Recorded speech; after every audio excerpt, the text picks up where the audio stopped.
Good morning everyone. Karon pala ay mataan Disney Princess. So, alas 8 na. Kay kagahapon.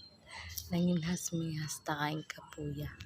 Pag ato na mo gunasan, abi na mo gunas na jud. Pero daghan pa kay tubig. Then, pataog pa di ay. Therefore, nag-start may mga 11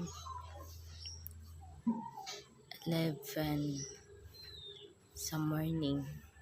Then, nanguli may mga 5 PM na. So, narapod biya may kuha. Dagan-dagan napod pa ya. Pero, hasta yung kapuya. Kapoy kaayo akong mga law.